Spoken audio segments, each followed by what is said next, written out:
večer in lepo pozdravljeni na novi ediciji Razlite tinte, seriji stripovskih dogodkov, ki jih pripravljamo enkrat mesečno v Kinu Šiška.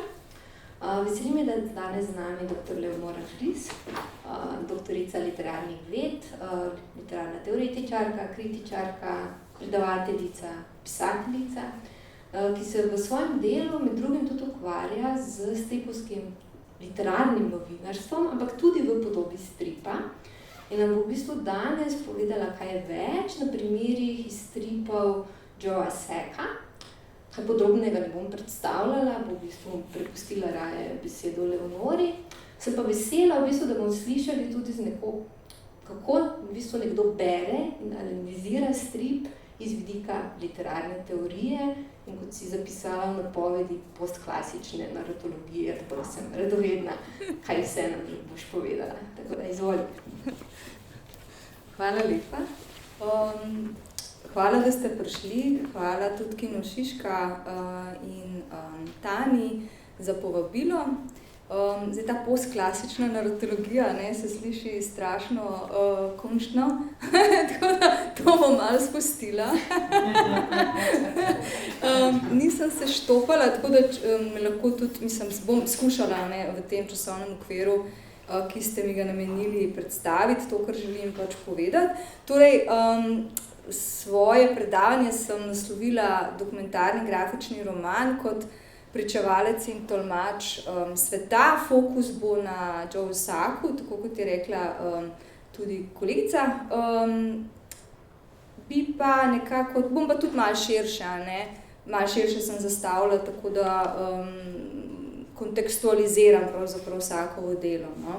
Zdaj, kaj si pravzaprav predstavljam pod dokumentarni grafični roman, zakaj sploh sem se začela s tem ukvarjati, čisto tako na kratko, zato, ker sem opazila, da tudi prej smo se pogovarjali, da pravzaprav je produkcija oziroma pisanje dokumentarnih življenjskih zgodb, ki se pač potem materializirajo v obliki različnih zvrsti žanrov, v bistvu v zadnjih desetletjih, da se pač ta produkcija zelo povečuje, se pravi, veliko je zanimanja za osebno izpovedne eseje, spominske zapise, biografsko pisanje, avtobiografsko pisanje, torej memoarje, spomine. Skratka, obkroženo so v bistvu pisanje, se mi zdi, ki ima v sebi to močno neko nefikcijsko dokumentarno noto, komponento, in tudi ta dokumentarna komponenta se je prenesla na področje grafične pripovedi oziroma grafičnega romana,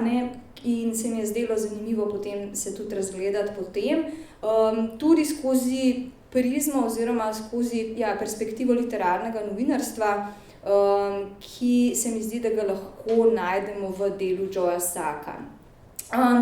Torej, grafična pripoved, da sem pač ta termin uporabljam kot krovni termin, ki označuje pač sekvenčno urejene podobe, ki jih pač pogosto potem dopolnjujejo napisi, oblački in drugi verbalni elementi, tako da to je tak krovni termin. Potem govorim tudi o grafičnem romanu, tudi strip se mi zdi popolnoma termin, tako da bom verjetno majčkeno menjala to terminologijo, ampak pač govorimo o eni in isti stvari. Pri nas recimo imamo tudi termin risoroman, ki se mi zdi tudi čisto ustrezen. Zdaj, kot veste, verjetno ste tukaj ljudje, ki vas zanimajo stripi, te kompleksnejše grafične pripovedi so nekako šele pravzaprav v poznih 80-ih oziroma nekako zgodnjih 90-ih letih prejšnjega stoletja so se nekako osvobodile tega predsodka, da so stripi namenjeni, mladostnikom, da so pač to neke preproste, enostavne zgodbe, in so, torej, da so enoplastne, preproste in so dobili tudi te pripovedi oziroma takšni stripi neko mesto znotraj tudi pravzaprav počasi akademskega diskurza, in se mi zdi, da tukaj ima veliko zaslug seveda tudi Spiegelman, ki ga bom večkrat tudi danes omenila, seveda s svojim grafičnim romanom oziroma pripovedjo Maus. Roman, to bi samo mogoče dodala, ko govorimo o grafičnem romanu, zdaj tukaj včasih se mi zdi, da je vseeno dobro biti malo previden. če gledamo z vidika literarne teorije, ne, pač to je moje področje, ker roman je neka specifična literarna zvrst, ne, ki ima določene zakonitosti zapovedi, tako da vsaka grafična pripoved ali pa vsak strip tudi ni roman. Tako samo to, da pač nekako imamo to tudi v mislih. Ne. Torej, želim izpostaviti danes zgodbe Joea Sacka, zlasti, ki so kompleksnejše, ne, ki pač jih lahko tudi označimo za grafične romane in tudi za literarni žurnalizem, kot sem že rekla. Ne. Zdaj, veliko grafičnih pripovedi sega v neko preteklo ali polpreteklo zgodovino, nekaj pa tudi pač v čisto aktualno dogajanje in kot sem rekla, podlago za to, da so pač si nekako izborile ali pa so si izborili grafični romani mesto, ne, tudi v akademskem in tudi širšem diskurzu, ne, ima, torej zasluga za to ima sigurno tudi Art Spiegelman s svojim Mausom. Zdaj imamo pa ogromno, ne, tudi tega gradiva danes že na razpolago, ki parira lahko, ne, Mausu in tudi Sackovim delom. Ne. Torej, ampak tisto, kar se mi zdi ključno pri Spiegelmanu, je ravno to, kar potem tudi zasledimo pri Sacku. Torej, Maus odpira, oziroma Spiegelman, ne, odpira vprašanje reprezentacije in prenosa zgodovine in človeških travm v umetniško delo. Torej, kaj se zgodi, ko se pač neka travma, ne, neka realna zgodovinska situacija, ki je travmatična, prenese v umetniško delo in obenem izpostavlja Spiegelman tudi pomen subjektivnih pričevanj in pa subjektivnega procesa spominjanja. Torej, kaj se dogaja s spomini in kako se strip ukvarja z prikazom spominjanja in spominov, ne, zlasti travmatičnih spominov. Ne. Torej, kot vsi vemo, ne, Maus pač govori o holokaustu in ves čas se mi zdi, da Spiegelman, in to tudi vidimo pri Sacku, opozarja bralca na to, da razvija svojo lastno kritično misel, v smislu, da razvije neko kritično držo do zgodovinskih dejstev. Ne? Se pravi, tisto, kar je uradna zgodovina, ni nujno vedno zveličavno in objektivno. Ne? Se pravi, da pravzaprav neko skepso razvije do teh uradnih zapisov. No? Tako da v bistvu Spiegelman in njemu podobni zahteva pravzaprav aktivnega bralca, ki je ves čas 100% angažiran v zgodbi, a ne, se pravi, je potopljen nekako v zgodbo in je prisiljen, no, ampak to ni, verjetno ne razumemo kot neko muko, ne, prisiljen, da pač kritično razmišlja oziroma je pač nekako postavljen v to situacijo. Ne. Zdaj, Spiegelman sam je v Mausu izrazil dvom v to, da je mogoče ustrezno rekonstruirati, tako kot se je sam izrazil, realnost, ki je bila hujša kot moje najhujše nočne more. Torej, v bistvu sam je bil v precepu, kako zdaj to verbalno in pa tudi slikovno predstaviti. Ne? In tudi Sacko se včasih vpraša isto, torej kako lahko neko tako strahovito realnost prenesemo potem oziroma rekonstruiramo v podobi stripa, recimo. Ne?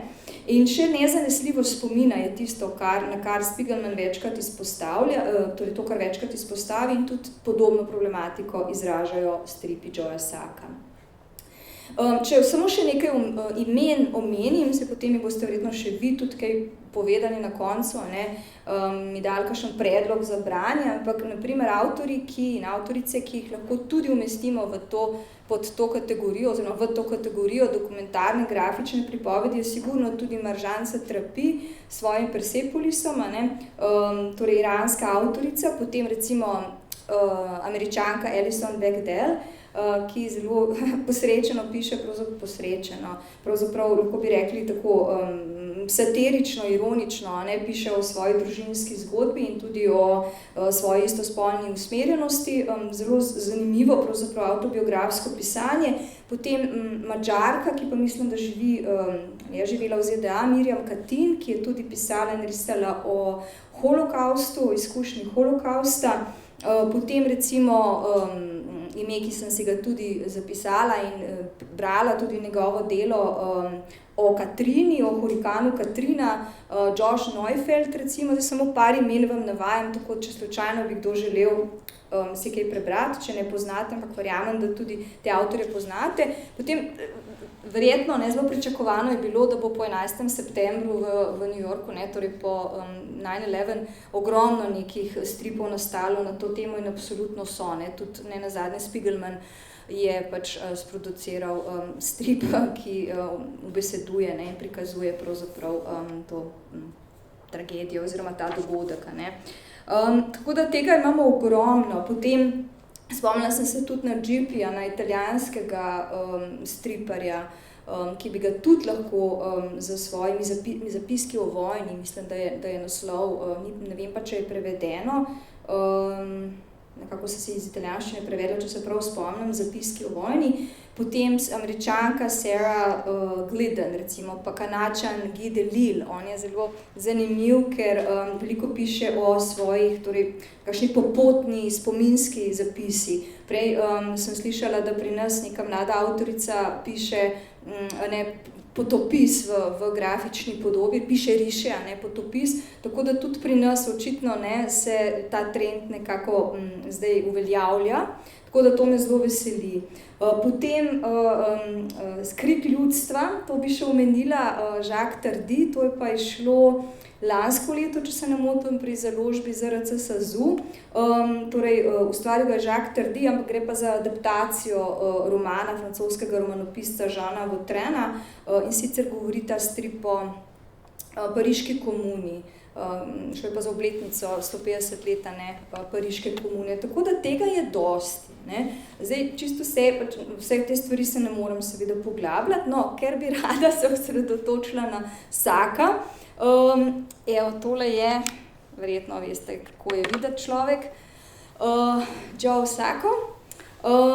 Torej, večino njegovih del, po mojem, bi lahko označili za dokumentarne grafične pripovedi in za literarni žurnalizem ali za literarni žurnalizem v stripovski podobi. Zdaj, on sam večkrat v intervjujih ko govori o svojem delu, pravi, da on dela comics journalism.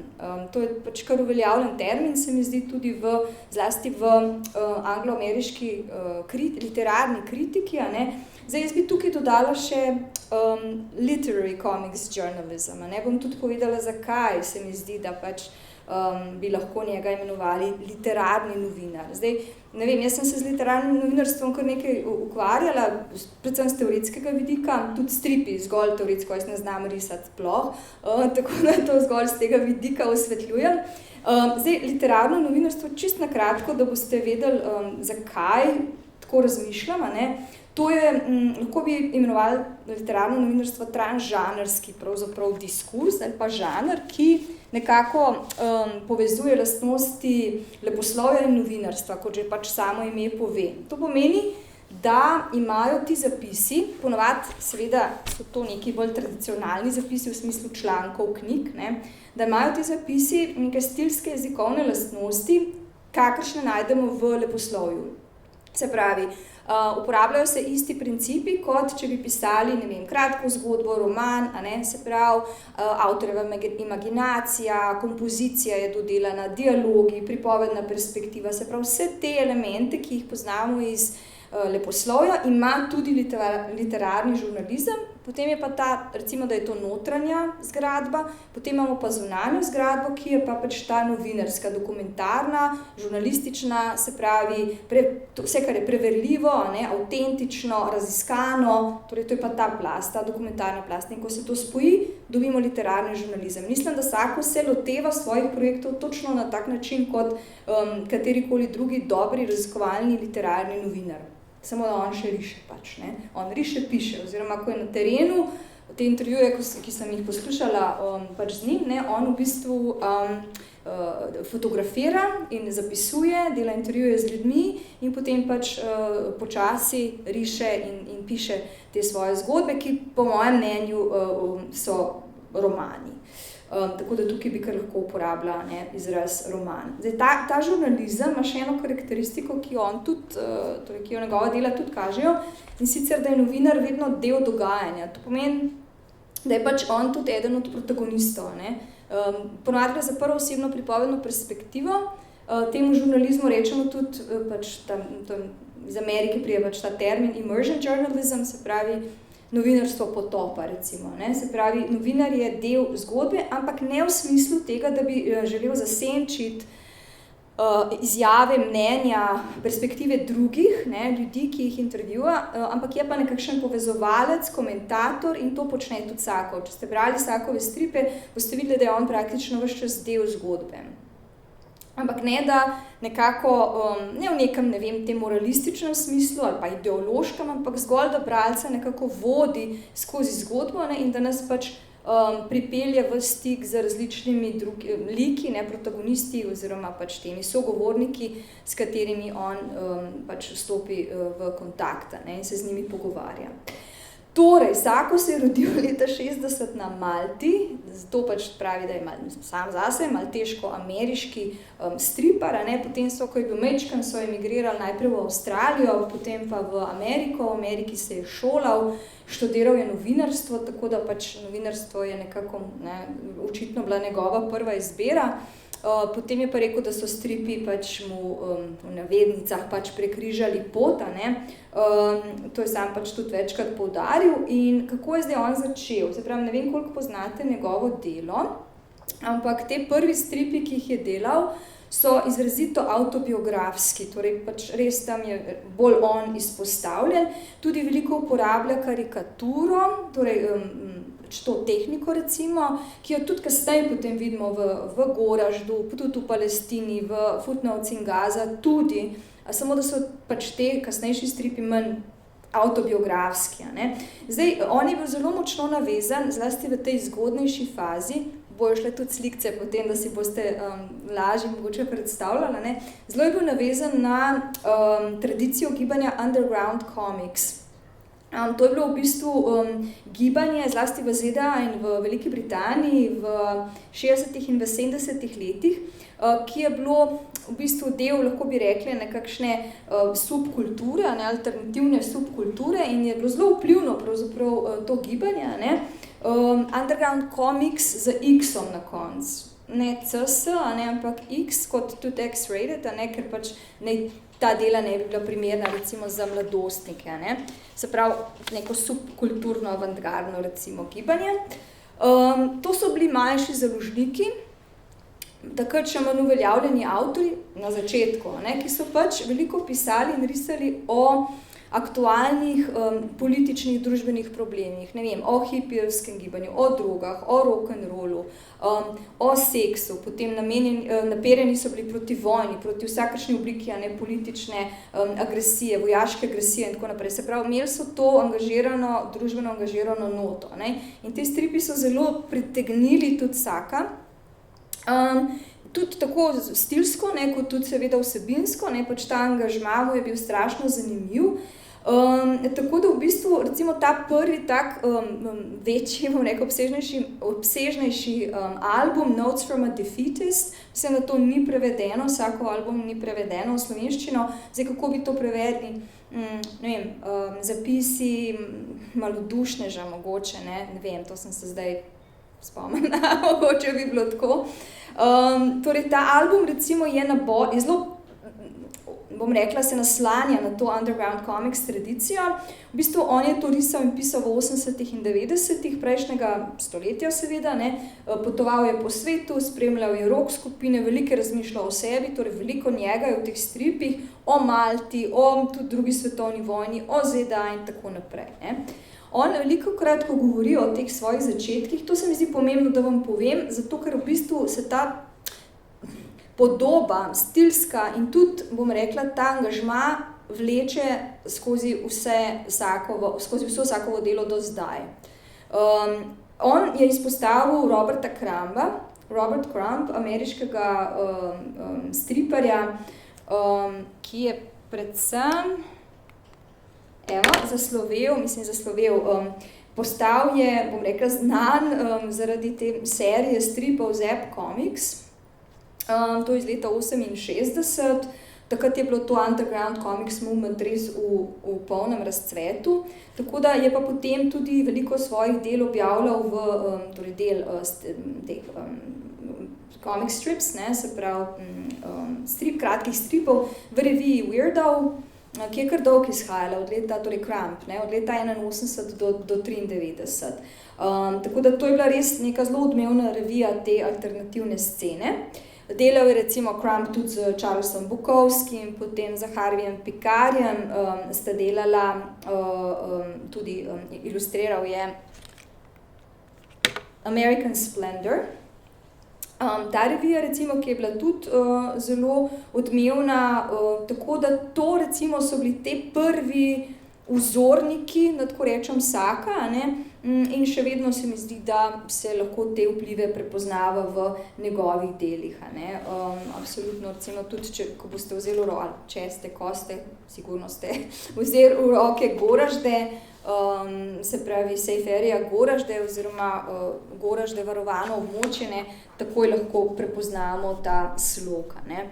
Zdaj tukaj imam tudi, to je naslovnica, to je torej kot rečeno prevedeno, ampak jaz imam tukaj v angleščini tole naslovnico, je pa to prevedeno tudi pri ZRC SAZU, kjer pač govori o vojni, seveda na Balkanu, v Bosni. No, pa še tale frame sem izbrala iz tega stripa. Ponovadi ima črno-bele ilustracije, zelo se boste videli potem tudi kasneje, ne, še na drugih slajdih, zelo ima detaljirano risbo, ne, se pravi, res se poglobi pravzaprav v podrobnosti.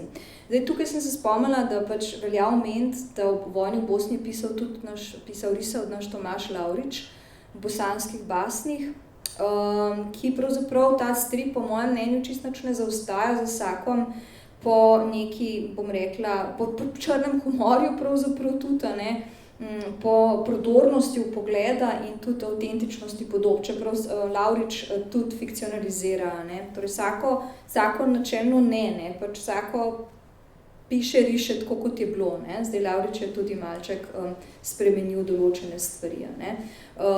Slogovno pa pač si nista ravno podobna, se mi zdi. No. Potem še to se mi zdi vredno omeniti, da Sako velikokrat kot svoj vir inspiracije oziroma bom rekla, ali pa za svojega vzornika navaja tudi Michael Hurt, če ga poznate, to je ameriški novinar bil, ki je zaslovel s knjigo Dispatches leta 1977, to je knjiga, ki opisuje njegovo izkušnjo v Vietnamu, potem všeč mu je bil recimo tudi Hunter S. Thompson, rečem zelo glasni, je mogoče to malo pretirano, ampak ali pa ni pretirano. Hunter S. Thompson in njegov Gonzo, journalism, in pa George Orwell. No. George Orwell mu je tudi izjemno všeč. Sploh se mi zdi zaradi tega socialnega angažmaja. Zdi se mi, ko sem razmišljala, zakaj so meni tudi tako zanimivi te stripi, Sakovi stripi in prav ti stripi, ki jemljajo to dokumentarno gradivo, to neko realnost. Se mi zdi, da res nekako počlovečijo zgodbe na način, ki ga mogoče, zdaj če primerjam z žurnalizmom, recimo konvencionalnim, ne zmore. Ker tukaj imamo zdaj še to ilustracijo in se mi zdi, da je ravno ta vizualna komponenta takšna, ki naredi te stripe, ki naredi te zgodbe toliko bolj žive, toliko bolj avtentične in po vsej verjetnosti tudi bolj razumljive širokemu krogu ljudi. Se pravi, hkrati pa ravno s to, bom rekla, tudi lahko ustvarjanjem napetosti med vizualno podobo in pa potem tekstom, zapisom, lahko tudi poudarijo protislovja in dvoumnosti človeškega življenja in pa vedenja, še posebej tistega, ki pač nekako se pojavi v nekih izrednih razmerah.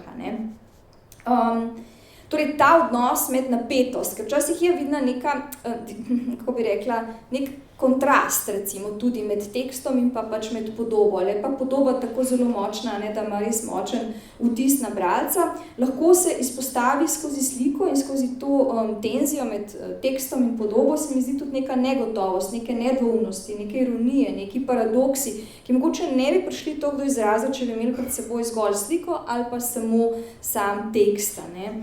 Tako da se mi zdi zelo lahko strip, torej ali pa novinarstvo v podobi stripa zelo učinkovito, no, in mogoče res bolj prodorno tudi od nekih klasičnih novinarskih zapisov, ampak z vsem spoštovanjem seveda tudi do klasičnega novinarstva ne mislim nič omalovaževati ali karkoli, ne.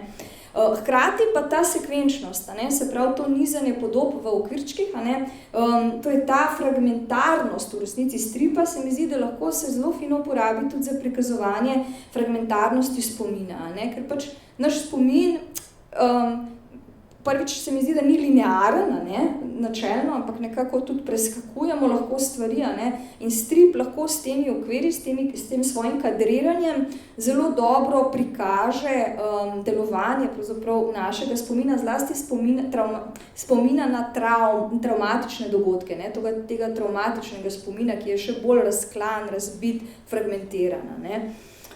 Tako da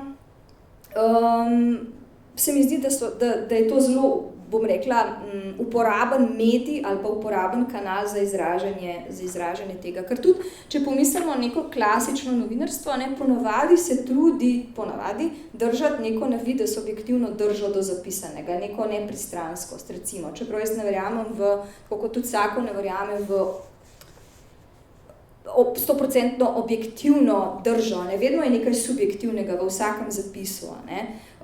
Tako da ta subjektiviteta pripovedovalca tako v klasičnem novinarstvu kot tudi tukaj zelo pride do izraza, ne, se pravi se prečisti skozi, bom rekla, presojo in percepcijo tega, ki pripoveduje, ne. Okej, zdaj bi pa rada izpostavila, nisem si pa telefona vzela in ne vem, kako sem s časom. Okej, v redu sem. Rada bi se zdaj ustavila pri dveh stripih Sakovih, ki pač sem se na eno področje morala nekako se mi zdi osredotočiti, no, ki govorita o krizi na Bližnjem vzhodu, se pravi izraelsko-palestinski konflikt. Zdaj, on je prvič potoval, verjetno ste vsi prebrali Palestine, ki pa ni prevedeno v slovenščino, pa Footnotes in Gaza pravzaprav tudi ni prevedeno. Ne vem, zakaj ne, lahko bi že bilo, ne, se mi zdi. Prvič je potoval na Zahodni breg in Gazo decembra 91. leta, potem pa januarja 92. Takrat je prvič šel tja na, bom rekla, to raziskovalno, da tako rečem, misijo. In strip, ki je nastal, no, je išel kot prvi strip Palestina, Palestine, je potem išel leta 96, to je naslovnica. In za prvo je potem bil ponatis, če se ne motim, leta 2001, ampak za to prvo izdajo, se pravi 96. leta, je spremno besedo napisal Edward Said, ki v svojem besedilu pravzaprav govori tudi o tem, kako stripi ustvarijo atmosfero, ki jo je skoraj nemogoče ujeti v kakršnikoli drugi obliki pripovedi. Tako pravi Edward Said. Zdaj bom kar prebrala, kar je povedal, ga bom kar citirala. Tako pravi Said.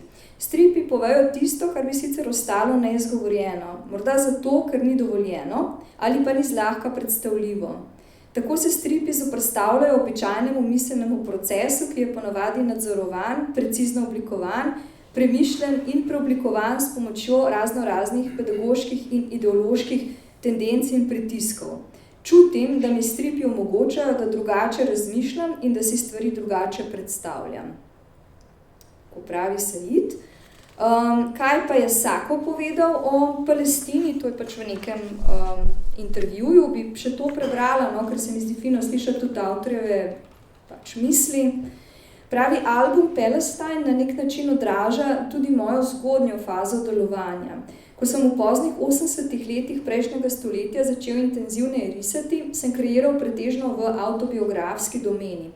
Za striparja je namreč najlažje, če piše in riše o lastnem življenju. Veliko mojih zgodnjih stripov, kot je na primer Notes from a Defeatist, je avtobiografskih, potem sem se preprosto odločil, da bom naredil strip o svoji izkušnji v Palestini. Žurnalizma sem se lotil zato, ker je to pač moja formalna izobrazba, smiselno se mi zdi, da v dogodke vpletam tudi sebe in lastne izkušnje. Torej, on nekako ne verjame v idejo objektivnega novinarstva, veliko bliže mu je torej ta neka subjektivna zgodba in pravi tudi, da sicer novinar samo je nekako, bi moral biti pravzaprav samo neko tako, oziroma ne more biti, zgolj neko nevidno opazujoče oko, ki zavzame neko popolnoma distancirano držo, pač da on v takšno novinarstvo in takšno pisanje, kreiranje zgodb pač ne verjame, da to ni njegov način delovanja. Ne. Tako da velikokrat tudi v njegovih stripih, pravzaprav to se mi zdi tudi zanimiva komponenta, opazimo to, da nas želi nekako, nam želi predstaviti novinarski poklic, ampak torej nekakšen insiderski pogled dobimo v novinarski poklic. Torej predstavi nam recimo novinarje kot utrujene, prestrašene, izgubljene, se pravi naveličane tudi, ne vem, popotnike, in pa tudi urednike, ki silijo te novinarje, da čim prej oddajo zgodbo, ki naj bi bila čim bolj objektivna, čim bolj faktična, v resnici je pa to težko izvedljivo. No? Tudi takšne vložke torej imamo. Zdaj v Palestini, recimo tukaj pač prikaz tudi zemljevide, imamo, uriše v strip, prikaže on zlasti palestinsko stran tragedije, da tako rečem. Zdaj ta zgodba je v Palestini v tem stripu precej linearna, se pravi, dogodki so bolj ali manj kronološko urejeni, torej najdemo v celotni zgodbi, v celotnem albumu samo par flashbackov, torej teh pogledov nazaj, in sicer mislim, da se vrne v čas prve intifade in pa na začetek zalivske vojne, torej leta 1991. Ima tudi, torej uporablja še vedno tudi tehniko te karikature, tukaj kot vidite v levem zgornjem okvirčku tudi on in pač pravzaprav v vseh teh okvirčkih na levi strani nastopa on, človek z očali, in določene poteze so, bom rekla, tudi imajo lastnosti karikature. Tukaj še en primer iz Palestine, da verjetno teksta ne boste brali, se v bistvu to sem dala tukaj predvsem zaradi podob, ne toliko zaradi besedila.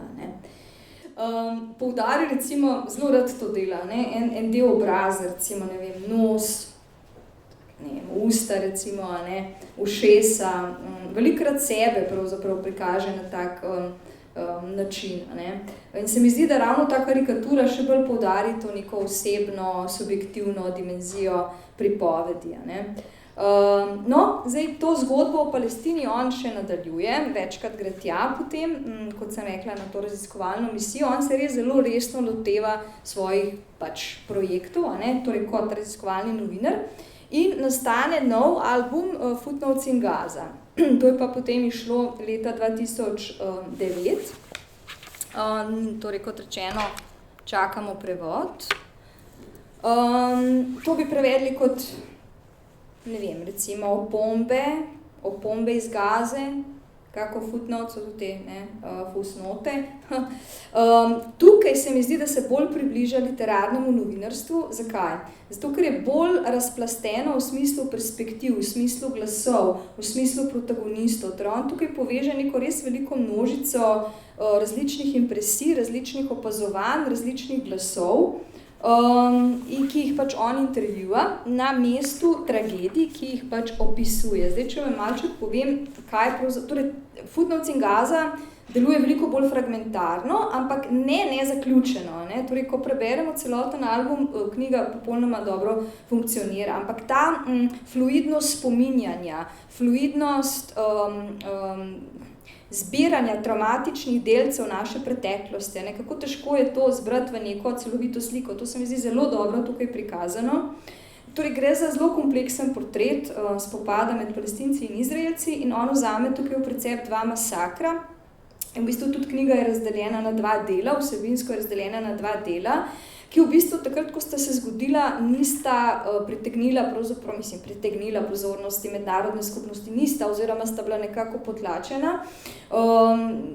Informacije so nekako udušili, samo peščice ljudi, v bistvu tisti, ki so bili vpleteni, so nekako vedeli za to. In sicer pokola sta se zgodila v času, če vam dam samo malo ozadja, Sueške krize, leta 1956. Izraelska vojska je takrat udrla na področje Gaze, kjer je bilo seveda veliko palestinskih beguncev, ne? In po podatkih Združenih narodov je bilo 3. novembra takrat na južnem delu Gaze v mestu Khan Yunis, tako se tudi imenuje en del tega stripa, ubitih 275 Palestincev, 111 pa jih je potem umrlo 12. novembra istega leta v naselju Rafa, ki je pa samo nekaj kilometrov oddaljeno od meje z Egiptom. Ne?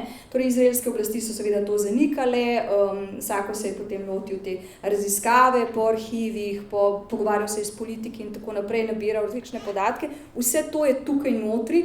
Strip vsebuje tudi zelo precej obsežno prilogo, kjer so v bistvu nabrani vsi intervjuji, vsi dokumenti, ki jih je pač lahko si bom rekla, nabral v tem času. Ne. Povedala bi še to, ne, da on se je v bistvu tega oblikovanja tega stripa lotil najprej skupaj z Chrisom Hedgesom, to je pa novinar revije Harper's, ne vem sicer, če še piše za Harper's, ampak vsekakor je še delujoč novinar, ki je najprej, skupaj sta šla pravzaprav v Palestino in je potem Hedges tudi napisal članek za Harper's Magazine, ampak je bil popolnoma cenzuriran ta članek, torej vsi ti neki ključni podatki v bistvu so umanjkali o žrtvah in tako naprej in to je Saka še dodatno spodbudilo, da je potem se lotil risanja in pisanja tega stripa. Ne. Tukaj imamo zelo take natančno izrisane, eksplicitne tudi podobe, on je ves čas del dogajanja, tako kot smo pravzaprav že tudi vajeni. Torej, bralcu v bistvu omogoči res tak neposredno vpetost v dogajanje. Ves čas smo tudi tukaj nekako angažirani. Ne? Hkrati nam pa da tudi en kontekst, ne? Tako da v bistvu dobimo tudi vpogled v zgodovino tega konflikta. To se pravi, mislim, da je Footnotes in Gaza precej kompleksnejše delo recimo od Palestine. Ne? Tukaj recimo se večkrat posluži tudi principa flashbacka in tudi flash forward, ta pogled nazaj, pogled naprej, se pravi malo mede v bistvu to časovno linijo, ampak z namenom, kot sem že prej rekla, da nekako prikaže pravzaprav nezaključenost in ponavljajočo se tragedijo, ne, ki nima ne konca, ne začetka, ne, ker je pač traja in podobno dela. Se spomnite verjetno tudi Spiegelman v Mausu, ne, ki v bistvu nekako postavlja v to tako juxtaposition recimo kadre, ne, oziroma okvirčke preteklosti, sedanjosti, ker ravno pač s tem želi prikazati na to kontinuirano, neprenehno tragedijo oziroma to, kako se preteklost ves čas povezuje s sedanjostjo in pač obratno. Tam imamo pač grozote taboriščnikov, tukaj imamo pa grozote palestinskih beguncev, ampak zgodba je v obeh primerih obupna. Dobro, zdaj to take težke teme, ampak pač tako je. Recimo še kakšno slikco vam lahko pokažem tudi iz ta je majčkeno slabša, se opravičujem, no. Včasih on recimo več let, več desetletij celo nekako preskoči z enega okvirčka na drugega, ravno s tem namenom, da prikaže to nadaljevanje grozote, ne, in to, bom rekla, nenehno spopadanje. Še to mogoče bi omenila, tudi tukaj on velikokrat, to kot recimo v teh okvirčkih vidimo, prikazuje te close-upe, se pravi nekaj precej, bom rekla, nazorne izraze na obrazih ljudi. Ima tudi recimo primer tega, kako iz srednjega plana preidemo na bližnji plan, ne, zato da se še bolj nekako mogoče emocionalno bralec oziroma gledalec, bralec lahko odzove na to dogajanje, še bolj smo nekako potegnjeni, ne, v dogajanje in v obraz te, ali pa v stisko te trpeče ženske, recimo v tem primeru. Ne.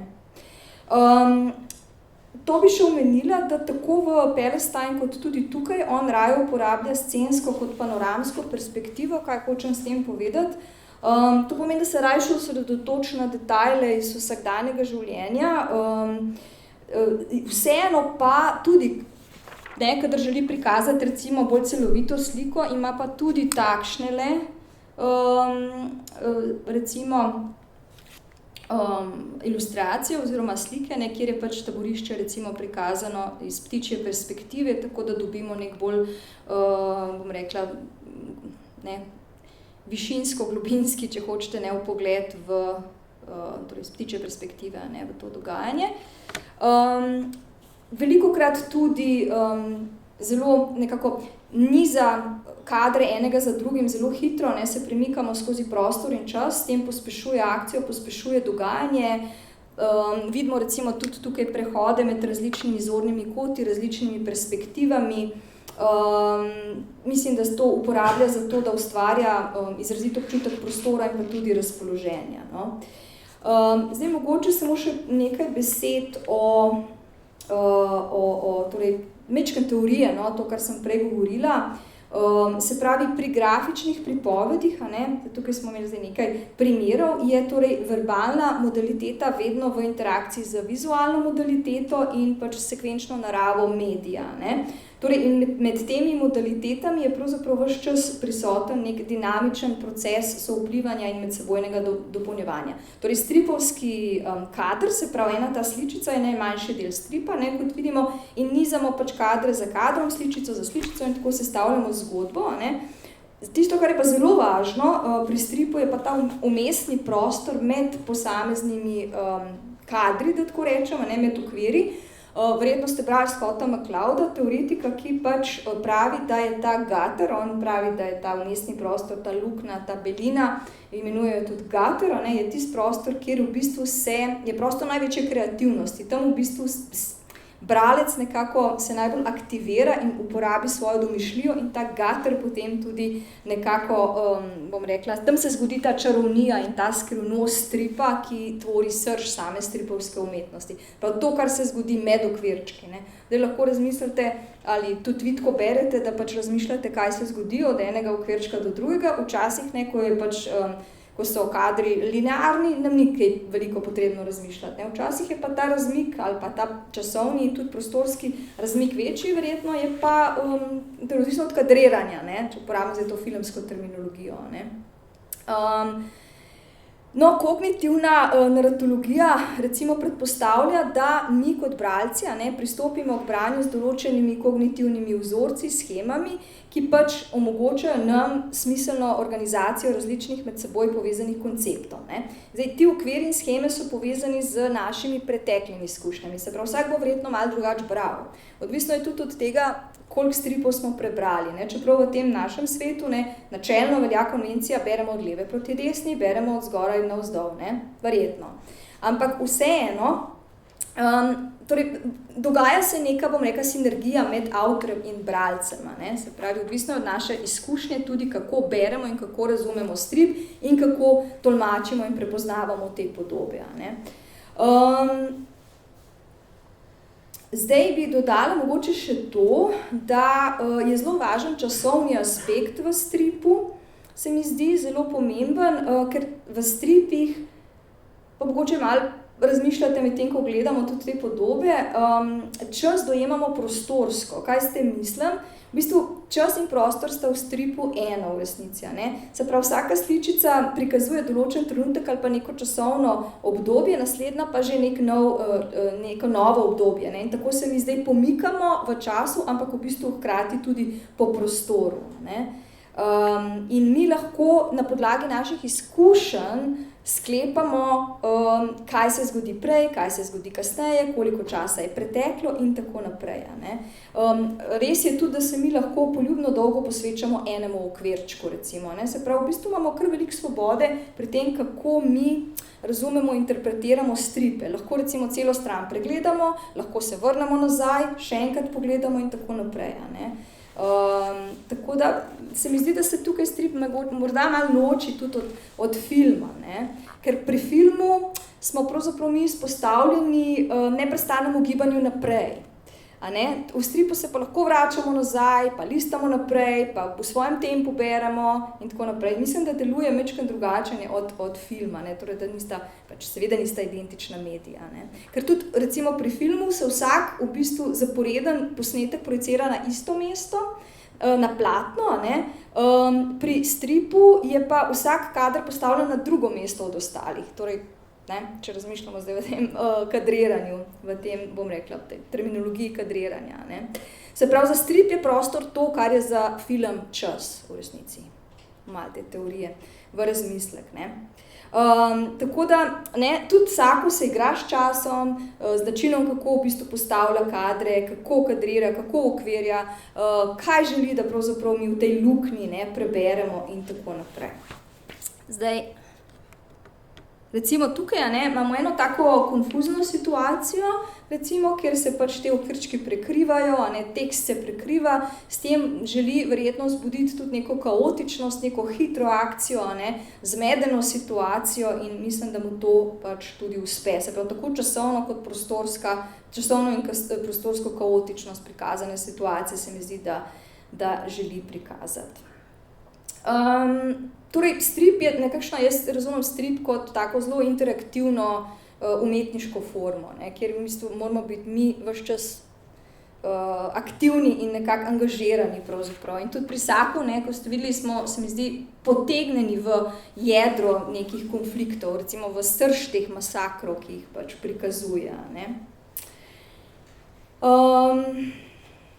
Zdaj, kar se tiče, če naredim še eno primerjavo med Palestine pa Footnotes in Gaza, mislim, da je Gaza precej bolj temačen, Footnotes in Gaza precej bolj temačen strip, manj je humorja, manj je ironije, to še najdemo v Palestine, tukaj pa ne. Tako da tisto v bistvu, kar se mi zdi, da Saka najbolj zanima tukaj, je ravno to brisanje meje med v Footnotes in Gaza med preteklim in sedanjim. Ta kontinuirani spopad, in pa predvsem to, da bi bil čim bolj, da bi svoje zgodbe in svoja videnja in videnja svojih nastopajočih čim bolj podkrepil tudi z nekimi zgodovinskimi dejstvi. Tukaj se je res potrudil, da je naredil izjemno natančno raziskavo. Zdaj majčkeno spuščam, ker mislim, da se že nekako približujem tudi koncu. Rada bi še to povedala, da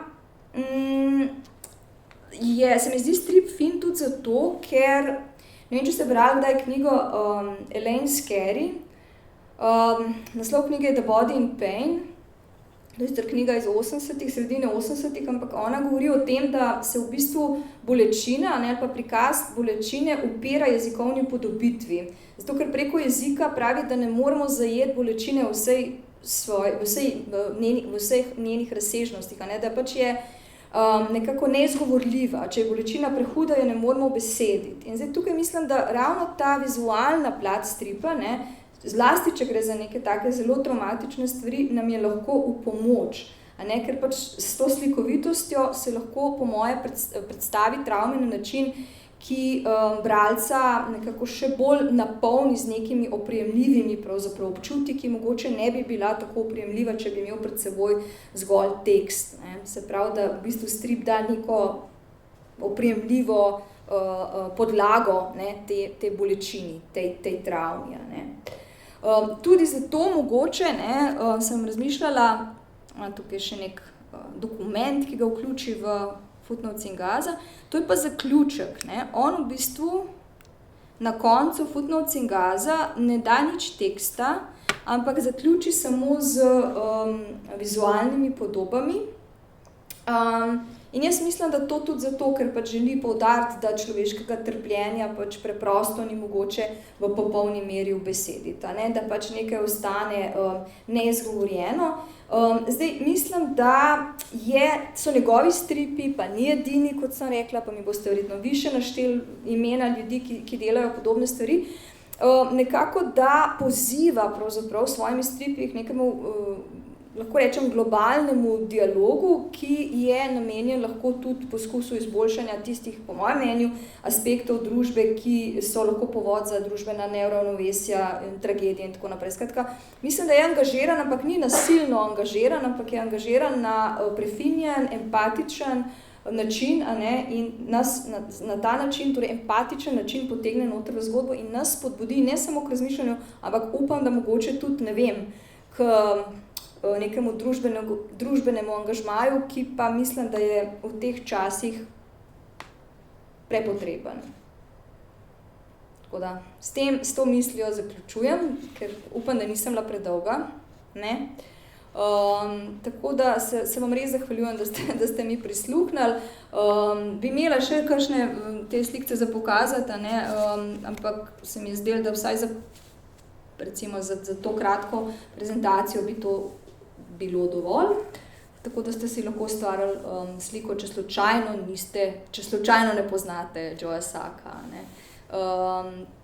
Tako da je še delujoč, no, seveda ustvarja, mislim, da je, kako že naslov sem si napisala, Paying the Land je pred 2 letoma izdal. V bistvu je potoval na sever Kanade in je pač v bistvu se potopil v življenje teh avtohtonih prebivalcev na severu Kanade, ki pač so tudi seveda zaradi oil drilling, ne, se pravi vrtanja za nafto in tako naprej, je njihovo življenje, bivališča ogrožena in tako naprej.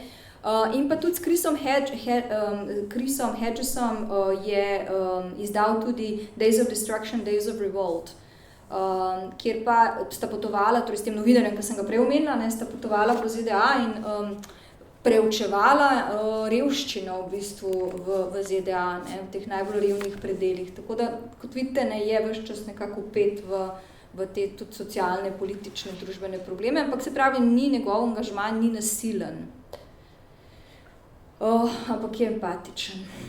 Tako da hvala.